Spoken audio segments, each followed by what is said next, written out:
Welcome to Small Business Hacks. Many years ago, I received a job offer to move to a far, far away country. In the Middle East. I had two options, either stay where I was living, a pleasant place where I could have fun with friends, but not build anything solid, or go on this journey and start a serious career. I chose the second option. Before taking off, I created very specific goals for the short and long term. I researched the living costs and realized that, with a prudent lifestyle, in 3 years there I would save money enough to leave the company and open my own business, moving to a calmer place. I planned to stay a maximum of 3 years there, and keep as much as possible from my salary. Every month I was updating an Excel sheet to see how far I was from my goal, how much I should save from my salary to achieve what I needed. Having those goals was a tremendous stimulus. I was a completely different man than the one who was enjoying raw nights in South America and not saving any money from my salary. I was focused, punctual, and disciplined, not only at my work, but also outside. To keep my fitness performance at the same level as my mental efforts, I also created physical and mental goals. I was hitting hard at the gym 6 times per week. While others went for expensive happy hours, I stayed home and used this time to exercise and plan my future business. The guy with whom I shared my apartment said he couldn't believe someone would endure such strict targets and still survive. He said that eventually I would break down. He was wrong. I didn't break down. I got a promotion just after 1.5 years there.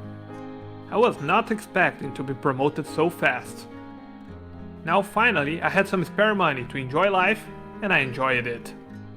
Then another dilemma appeared. Life now was better, and I was seduced to stay more. 6 months before completing 3 years, I achieved my initial financial target. I decided to stick to my goals and left to open my own business in Eastern Europe. It was at this moment that I committed my second mistake. I was very satisfied with achieving the professional, financial, and physical goals I created before moving to the Middle East. So just after deciding to move to Poland, I created new targets. This time even more difficult. Then I failed. And it took a while until I realized my targets were overestimated. They were completely unachievable.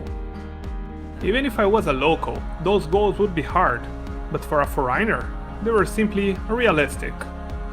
I entered into despair, and it took a while, and some financial losses, to put myself together and try again.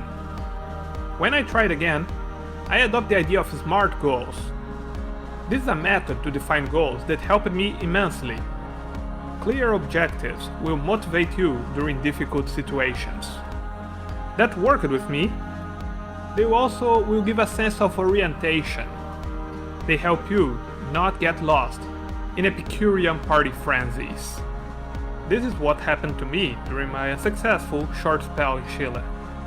In Chile, if, and only if, I had specific goals, or real targets instead of just party 4 times per week, I would be home sleeping earlier to be the best version of me the next day. But I didn't have any measurable objective except enjoy life. And I'm sorry, ladies and gentlemen, but be happy is not a goal. At least not a smart one. Those points between the letters are not an accident. SMART is an acronym for specific, measurable, achievable, realistic, and timely. Here is the definition of each. 1. Specific. Your goal should be clear and specific, otherwise you won't be able to focus your efforts or feel truly motivated to achieve it. 2.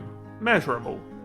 It's important to have measurable goals, so you can track your progress and stay motivated.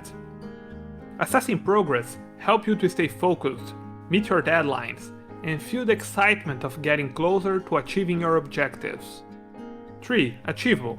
Your goal needs to be realistic and attainable to be successful. In other words, it should stretch your abilities, but remain possible. 4. Relevant. This step is about ensuring your goal matters to you, and is also aligned with your bigger plan.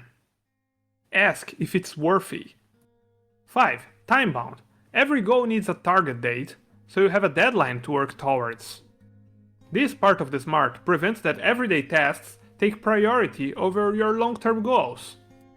By the way, our goal is that you learn something, so if you enjoyed this video, please give us a thumbs up, hit the subscribe button for our next videos, and activate the notifications.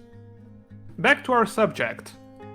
Now you know how to define the targets to guide you in your new life. I need to do two important disclaimers.